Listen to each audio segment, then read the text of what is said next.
good morning to each one, the leadership team of PhD Chambers, and all the participants who are here.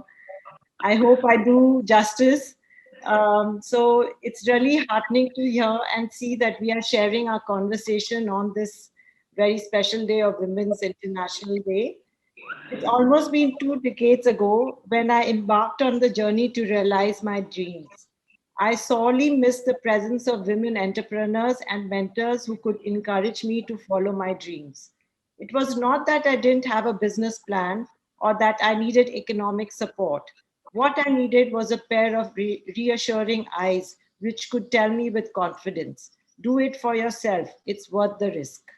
In a country like India, where only 6% of the Fortune 500 companies are led by women, there are more naysayers than supporters for risk taking women. And that's why I'm here to be the beacon of support for anyone who's looking out for the assurance today. Now, to start with my journey, you'll be surprised to know that it is rooted in irony. Even though I came from a family of industrialists and was married into one, I had almost no exposure to business. Both my maiden family and my in-laws believed in traditional value system, where women were not promoted to acquire the tricks of the trade. I got married at the age of 19 to a husband who was extremely passionate about his business and his product, which is stainless steel. It was then that I came to know how completely beautiful and enchanting this material was, with so much vast positiveness to it. Slowly, his passion in stainless steel infected me as well. And that's when I began to notice a business opportunity waiting to be exploited. Let me ask you a question. When you have guests over at home, what kind of survey do you want to serve in? Is it glass, ceramic, or stainless steel? Once that point, that's where the opportunity lays. With most people using stainless steel utensils in their daily lives, they don't consider it classy enough to be showcased. This was the perception I was going to change on the dining tables, in the kitchen, and even in the drawing room. What was hence needed was a paradigm shift in the way we design stainless steel products. I realized that if we infuse art and aesthetics into this durable metal, we could create home decor solutions which were sensible, functional, creative, and very attractive. This led to the birth of art in house, which literally translates into art in stainless steel. While it sounds really fancy, doing this was not easy. First of all, I lacked skills and knowledge in design and metallurgy. Second, to look for designers who could think in stainless steel wasn't very easy.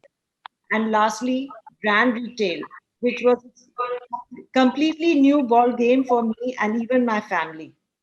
Unlike the startup funding environment of today, we had no cushion or guidance.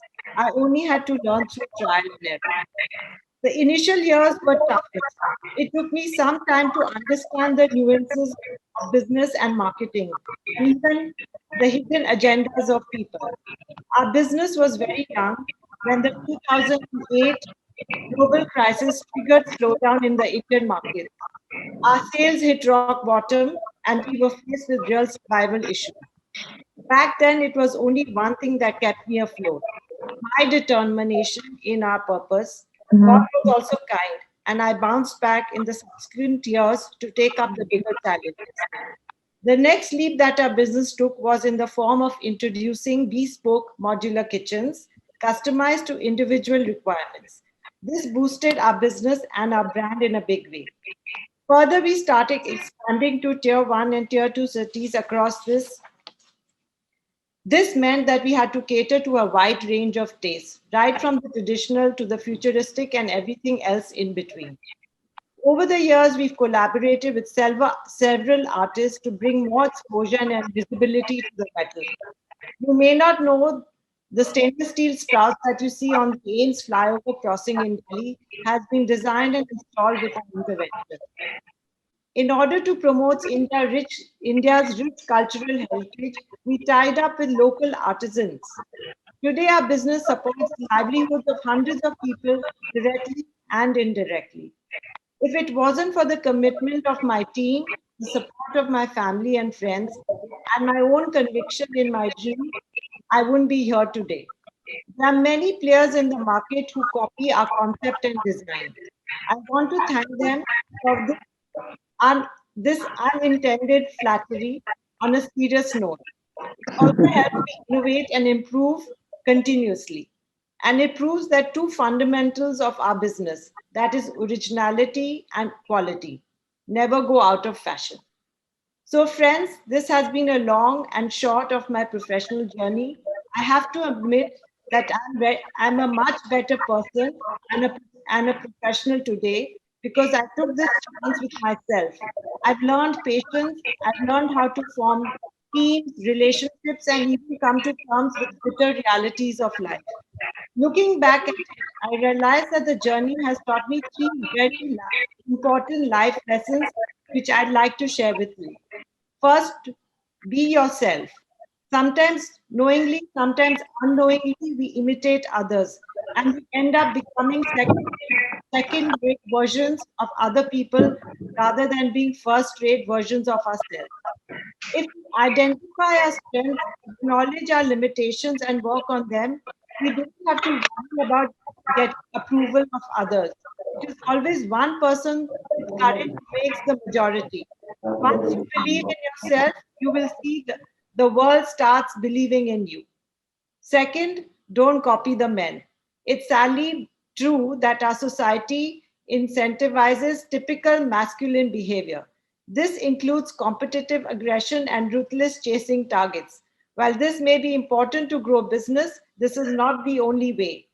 The natural strength of women lie in their ability to empathize, assimilate, and think creatively. Focus on your strength, and you will see that your team will start achieving goals for you. Thirdly, and finally, give back to the society. I take care of the CSR wing of Jindal Stainless Group, which is called the Stainless Foundation. I'm also the chairperson of two schools, Vidya Devi Jindal School and OP Jindal Modern School, and the MC Jindal Hospital in Hisar. And the amount of satisfaction and inner richness I have derived from these experiences, nothing comes close to that. I believe I'm a decent professional, a good wife, and a loving mother of two adults, and a doting grandmother, one girl as well. So the joy I felt in creating value for the needy, in building institutions that will outlive me and will help other people, the joy is paramount joy of life. That is what makes life really meaningful. I like to end with a quote I had read somewhere. Don't ask what the world needs. Ask what makes you come alive. Because what the world needs is people who have come alive. I wish you all the very best in your future endeavors and thank you for listening to me. Thank you so much.